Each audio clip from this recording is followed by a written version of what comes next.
Welcome to Prachi academy YouTube channel.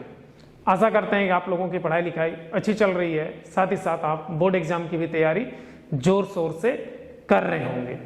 पिछले class में हम लोगों ने डिपेंडिंग फैक्टर ऑफ रेजिस्टेंस का डिटेल से स्टडी किए थे, जिसमें से आप सभी स्टूडेंट्स का बहुत सारा प्यार मिला। उसके लिए सभी स्टूडेंट्स को थैंक्स।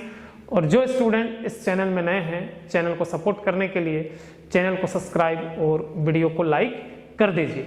चलिए टॉपिक को आगे कंटिन्यू करते हैं। डिपेंडिंग फैक्टर ऑफ रेजिस्टेंस के बाद जो नेक्स्ट टॉपिक होता है मेरे भाई, वो कंडक्टेंस का होता है। तो कंडक्टेंस क्या है, पहले कंडक्टेंस को समझिए पहले, ठीक है।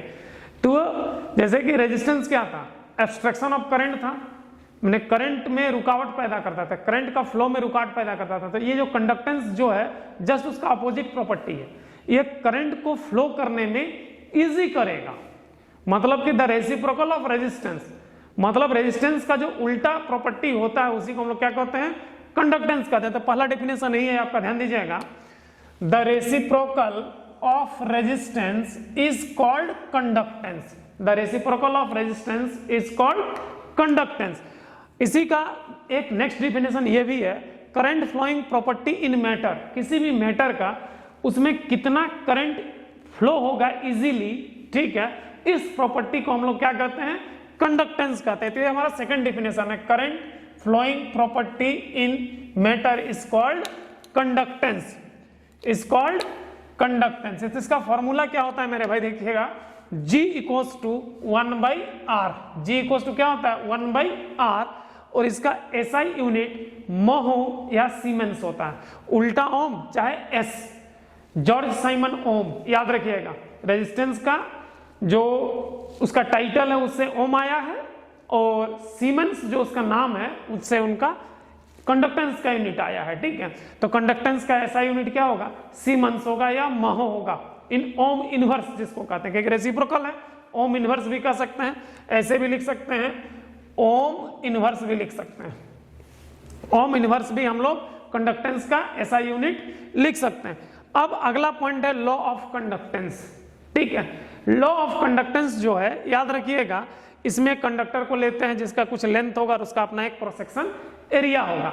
अब इस कंडक्टर को, इसका जो इन्वायरमेंटल टेम्परेचर है, ध्यान दीजिएगा, if temperature and other physical variable stay constant, मतलब जो भी हमारा टेम्परेचर और कोई भी फिजिकल वेरिएबल है, जैसे कि ह्यूमिडिटी है, मॉइस्चर है, ठीक है, नॉइस है, मतलब बहुत सारा जो डिस्टर्बेंस होता है, वो सारा चीज को अगर कांस्टेंट कर दिया जाए, कहने का मतलब, तो कंडक्टर का जो कंडक्टेंस होगा बोलता है, कंडक्टर का जो कंडक्टेंस होगा बोलता है directly proportional to the cross section area, directly proportional to the cross section area, मतलब कि G is directly proportional to cross section area. Cross section area किसको कहते हैं मेरे भाई, ई वाला हिस्सा को कहते हैं क्रॉस सेक्शन एरिया, ठीक है। तो इसके क्या होगा, डायरेक्टली प्रोपोर्शनल होगा, और inversely proportional to the length of conductor, inversely proportional to the length of conductor. G is inversely proportional to L, not 1/L, L याद रखिएगा, G is inversely proportional to L। अब ये तीनों equation को मिला दो, दोनों इक्वेशन को, इसके साथ साथ और 2 पॉइंट आएगा, ठीक है। It is depend on nature of substance, यहां लिख सकते हैं, थर्ड पॉइंट नहीं लिखे हैं, it is depend nature of substance, nature of substance, क्योंकि उसमें भी आया था। अब फोर्थ पॉइंट एक आ जाएगा यहाँ पे, ठीक है, फोर्थ पॉइंट इसमें आ जाएगा, उसको भी लिख लीजिएगा। It is depend on temperature, it is depend on temperature, depend on temperature. इस 4 को पॉइंट आता है लॉ ऑफ कंडक्टेंस में, जैसे लॉ रेजिस्टेंस में 4 पॉइंट आता है ना, 4 पॉइंट्स, वही 4 पॉइंट्स यहाँ पर भी आता है। तो ये दोनों पॉइंट्स लॉ ऑफ रेजिस्टेंस का और लॉ ऑफ कंडक्टेंस का सेम है, देख लीजिए। It is depend on nature of substance, it is depend on temperature. तो उसमें भी हमारा 4 पॉइंट था, इसमें भी हमारा क्या 4 पॉइंट्स है। तो दोनों का 4 पॉइंट्स में नीचे का जो 2 पॉइंट्स है हमारा, थर्ड और फोर्थ, लॉ ऑफ रेजिस्टेंस का चाहे लॉ ऑफ कंडक्टेंस का, दोनों के दोनों क्या हमारा सेम है मेरे भाई। इक्वेशन बदल कहां रहा है, 1 और 2 में चेंज हो रहा है। किसमें किसमें चेंज हो रहा है, 1 और 2 में चेंज हो रहा है। अब 1 और 2 को अगर मर्ज कर देते हैं, ठीक है, तो हमारे क्या होगा, G is proportional to A/L होगा। तो G equals to sigma A/L, where sigma is what, sigma is conductivity और स्पेसिफिक कंडक्टेंस। इसको हम सिग्मा को क्या कहते हैं, कंडक्टिविटी या स्पेसिफिक कंडक्टेंस कहते हैं, याद रखिएगा। सिग्मा को क्या कहते हैं, कंडक्टिविटी या स्पेसिफिक कंडक्टेंस। तो कंडक्टिविटी का डेफिनेशन क्या है, पहले चीज को समझिए। तो कंडक्टिविटी सिंपल भाषा में, आसान भाषा में कह सकते हैं रेसिप्रोकल ऑफ रेजिस्टिविटी, क्योंकि पहले ही बोल दिए हैं कि रेजिस्टेंस का जब उल्टा फंक्शन है तो यहाँ रेजिस्टिविटी का उल्टा फंक्शन क्या होगा, हमारा कंडक्टिविटी होगा, जिसको हम लोग स्पेसिफिक कंडक्टेंस कहते हैं। The reciprocal of resistivity is called conductivity. मतलब sigma equals to rho L by A, इस इक्वेशन को याद कर लीजिएगा। Sigma equals to 1 by rho, sigma equals to 1 by rho, sigma equals to क्या होगा, 1 बाई रो होगा यहाँ पे, ठीक है। अब देखिएगा इसका जो नेक्स्ट डेफिनेशन होगा, conductance produced by unit length and unit cross section area of conductor is called conductivity, क्योंकि ये भी यूनिट लेंथ और यूनिट क्रॉस सेक्शन एरिया पे डिपेंड कर रहा है मेरे भाई, याद रखिएगा यहाँ पर।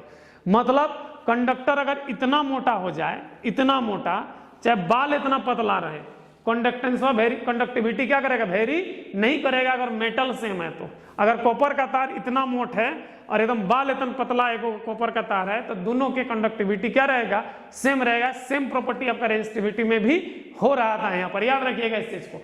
इसका ऐसा यूनिट जो होता है मेरे भाई, साइमन पर मीटर, किसका, रेजिस्टिविटी, कंडक्टिविटी का ऐसा यूनिट क्या होता है, साइमन पर मीटर होता है।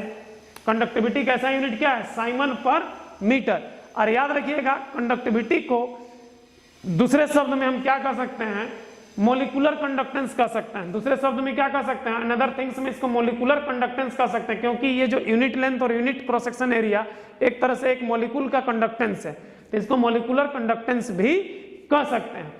और याद रखिएगा लॉ ऑफ कंडक्टेंस को ही ज्योमेट्रिकल डिफिनेशन ऑफ कंडक्टेंस क्या कहते हैं, ज्योमेट्रिकल डिफिनेशन ऑफ कंडक्टेंस कहते हैं। लॉ ऑफ कंडक्टेंस का दूसरा नाम क्या है, सेकंड जो नेम होगा सेकंड, उसको हम दूसरे शब्द में क्या कह सकते हैं, तो ज्योमेट्रिकल डेफिनेशन ऑफ कंडक्टेंस। जैसे कि लॉ ऑफ रेजिस्टेंस चला, वैसे ही लॉ ऑफ कंडक्टेंस चलता है। लॉ ऑफ रेजिस्टेंस में क्या था मेरे भाई, R equals to rho L by A था, ये चीज था हमारा, R equals to rho L by A. इसको लिख सकते हैं यहाँ पे, R equals to rho L by A, law of resistance हुआ करता था। लेकिन लॉ ऑफ कंडक्टेंस क्या देखिए, G equals to sigma A by L, just उसका उल्टा है यहाँ पे फंक्शन, क्योंकि सारा चीज बदल चुका है यहाँ पे, ठीक है, क्योंकि उसका जस्ट रेसिप्रोकल प्रॉपर्टी है। तो ये था मेरे भाई law of conductance. Next class में हम लोग देखेंगे डिपेंडिंग फैक्टर ऑफ कंडक्टिविटी और डिपेंडिंग फैक्टर ऑफ कंडक्टेंस। तब तक इसको आप नोट कर लीजिएगा, और जो भी इससे रिलेटेड प्रॉब्लम है जरूर से जरूर कमेंट कीजिएगा। आशा करते हैं कि आज का क्लास आप लोगों को अच्छा लगा। अगर अच्छा लगा है तो चैनल को सब्सक्राइब और वीडियो को लाइक कर दीजिए। जय हिंद, जय संविधान।